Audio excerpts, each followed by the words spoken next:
সাত কলেজ নিয়ে যার পরিকল্পনা তিতুমির বিশ্ববিদ্যালয় কমিটির পরবর্তীতে সিদ্ধান্ত গ্রহণ করা হয়, সেটির অগ্রগতি হয়েছে, তিতুমির বিশ্ববিদ্যালয়ের অগ্রগতি হয়নি।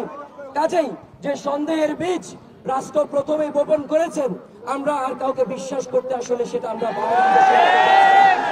কাজেই স্যারের কাছে বিনীত অনুরোধ জানাচ্ছি, আমাদের দাবি যারা পূরণ করতে পারেন তাদের সাথে স্যার যোগাযোগ করে আমাদেরকে একটি স্পষ্ট বার্তা আপনি এখান থেকে ঘোষণা করে যাবেন।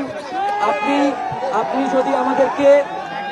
যদি আমাদেরকে আপনার সন্তান মনে করেন স্যার, বিনীতভাবে অনুরোধ করছি আপনার সন্তানদের যৌক্তিক দাবি আদায়ে প্রয়োজনে অনশনে স্যার আপনিও যোগ দিবেন। আচ্ছা, থ্যাংক ইউ। আমি তোমাদের সব কথা শুনেছি। শেষ কথাটা এটা যে বিশ্ববিদ্যালয় যে ডিক্লারেশন ঘোষণা এটা দিতে হবে। আর তোমার কথা হচ্ছে যদি না হন তাহলে আপনারা কি দরকার আসা এরকম ব্যাপার।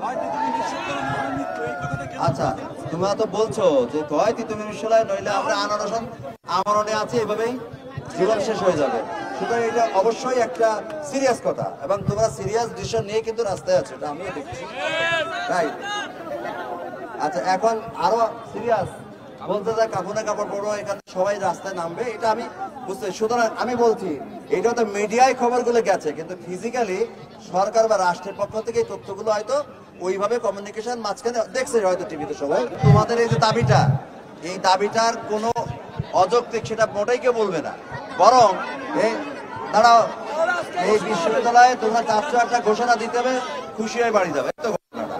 কিন্তু সেই পর্যায়ে আনতে গেলে যতটুকু কাজ করণীয় আছে বাকি সেটা শেষ তো করতে হবে, নাকি হবে না?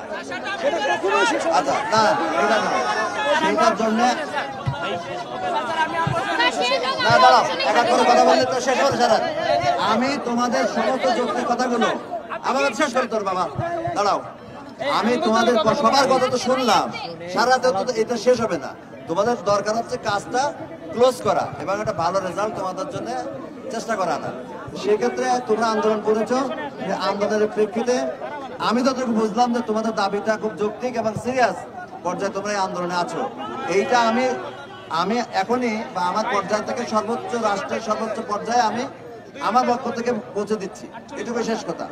এবং এর পরবর্তীতে আমি আশা করি যে তোমাদের এই আন্দোলন যৌক্তিক আন্দোলনের পক্ষে বা করণীয় যা করার সেটা আমি অবশ্যই আমার পর্যায় থেকে করার চেষ্টা করছি। এটা সময় আমাকে অত্রিকাল অবস্থা এবং ইন দ্য মিন টাইম তোমরা অনশনটা উঠাই নিবা, তাহলে আমরা